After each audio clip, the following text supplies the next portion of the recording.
Are you in a farmer's field? We may have gotten lost. What the heck Again. are you?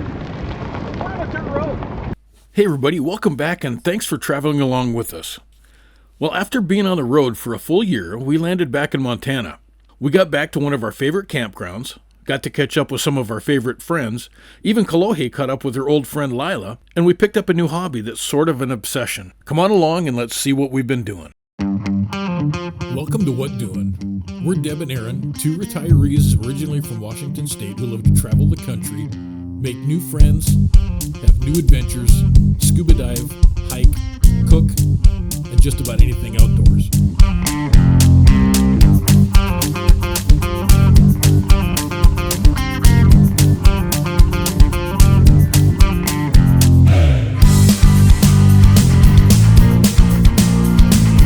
Come along for the ride. You never know what kind of crazy adventures we're going to get mixed up in. And you never know what doing. We came back to one of our favorite places to stay in Montana, the Old West RV Park in Reed Point. And while there's not much to do in this little place, the surrounding area is pretty cool. It's still old Montana and even has some bison you can find. The daily 310 to Missoula still runs west every day, and there's always time to sit for a bit and watch the water roll by while you plan your hike. We found a new hike and spent a great day with a little drive, and we really liked the Natural Bridge and Falls hike. I think you will too. It starts out at the main Boulder Ranger Station. So I'm always good about researching an area before we go somewhere, just to make sure that things are open and it's what we want. This one, I couldn't find any information online about when the hours are for the ranger station, and we missed it. It's open Friday through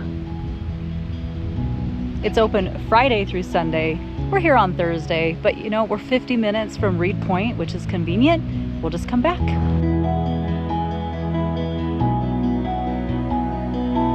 This part of the main Boulder River is amazingly beautiful, and it's pretty unique in that during periods of low water flow, it disappears underground at places.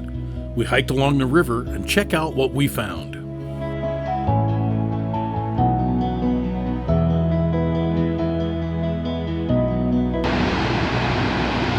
Here's another amazing view for you guys. From the top of the mountain up there, you come down. The waterfall comes out of that cliff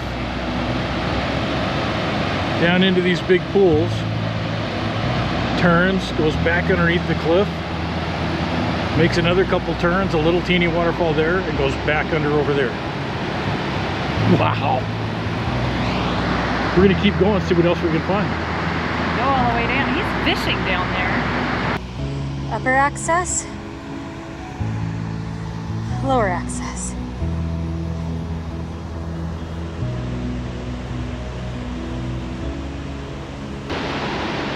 You have to be part mountain goat. The switchbacks are fairly steep, and the cliff is really steep. I was the dumbass and went that way. And Aaron is the smart one and went that way. As you get to the bottom of the trail, the rock scrambling starts and the falls get really loud. This is like one of the most beautiful places I think I've ever been. The river turns right there. We were up at the top. Deb's in her element. You can see where it comes down out of there, but I may have to try and zoom in. You can see the hole where it comes down from up above, cuts underneath this huge cliff face, where it's channeled right through the limestone. Man, crazy. What a great place to take a little break, eat lunch, and enjoy the beauty of nature. The climb down the switchbacks wasn't bad, but to climb back up, that's a different story.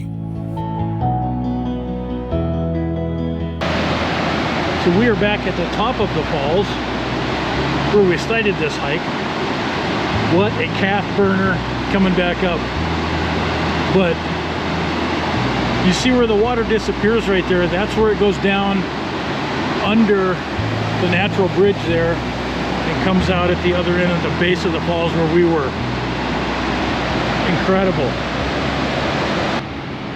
So the trail on the other side of the river, you can see where it comes down around the corner, the switchbacks all the way down, and then we came down that little ridge and down to that log and then down to the water's edge.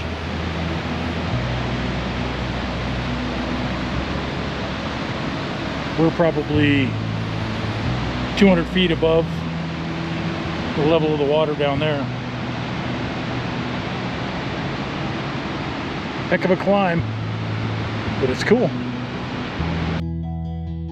One of the cool parts about this hike is the information signs that are everywhere that tell you what you're looking at. If you geek out on information like I did, these are pretty cool. So at only 1.7 miles, it's not a real long hike, but it's steep down and steep up.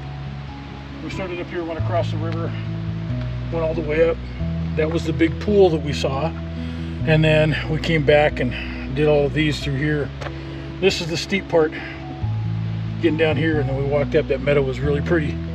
100-foot cliffs. There's some dangerous places out there, places that you can get really messed up because it just sloughs off. You never know when you're walking. If you don't stay on the trail, you could end up in the river. So be careful, but man, is it beautiful.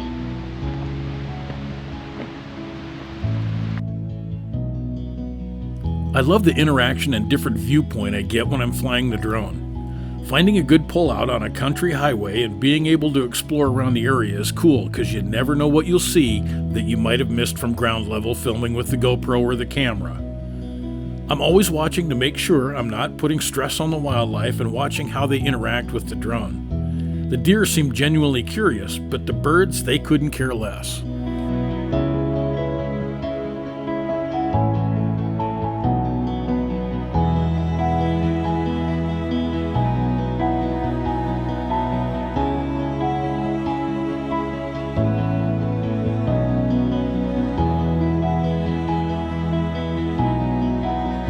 We found a great end of hike treat in Big Timber. The huckleberry is always good, but you can't go wrong with a rocky road either. Rocky Road is good. But I'm sorry. That is quintessential Montana. You have to have a huckleberry. Cheers. Boop. If you're looking for another great spot to stay, check out Greycliff Mill Campground in Three Forks. The campsites are pretty rustic, but it's packed with other stuff to do. There's a little sandwich and coffee shop, a cheese shop, and even lodging in cabins and yurts if you don't have an RV. They even have classes on things like ecological gardening, weaving, cheese making, knitting, and more. There's bison right next door, and my favorite, the petting zoo.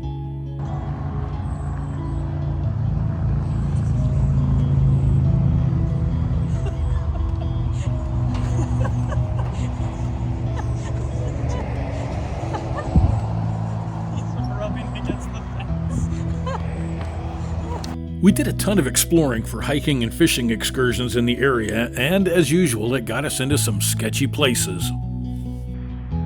So I got myself into a little bit of an interesting predicament. I sort of got lost. I made it through all the Breaking Bad RVs up there. And the good news is, I finally found I-90.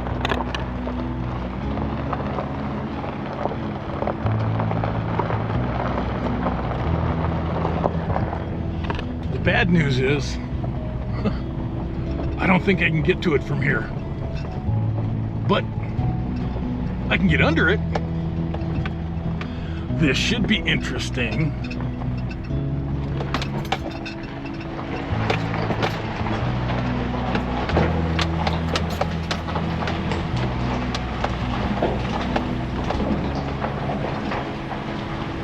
That looks like Livingston out that way.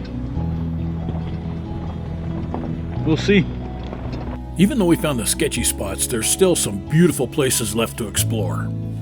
We packed up, hit the road, and moved a little farther west. We made a brief stop at the Indian Creek Campground in Deer Lodge.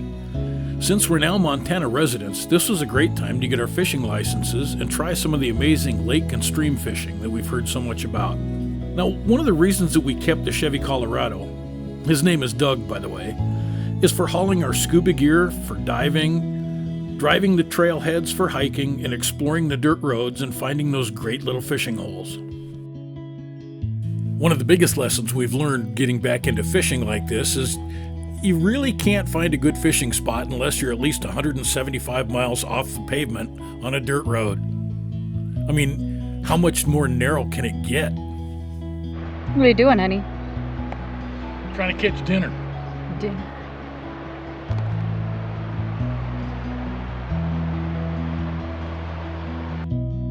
You can probably tell I haven't done a lot of freshwater fishing in quite a few years. It took a while to get back into the right way of doing things and remembering some of the old techniques. Set up on the river, found a nice little deep hole. And we have the place to ourselves. Even when the fishing doesn't pan out, you can never go wrong with just sitting and relaxing and taking in the beautiful scenery.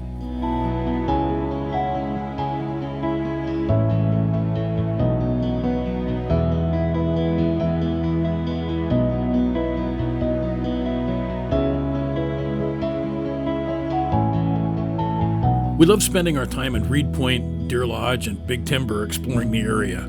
But we're on a little bit of a timeline, so we had to head west again to Hamilton, Montana, where we're going to do a little bit of cowboy stuff.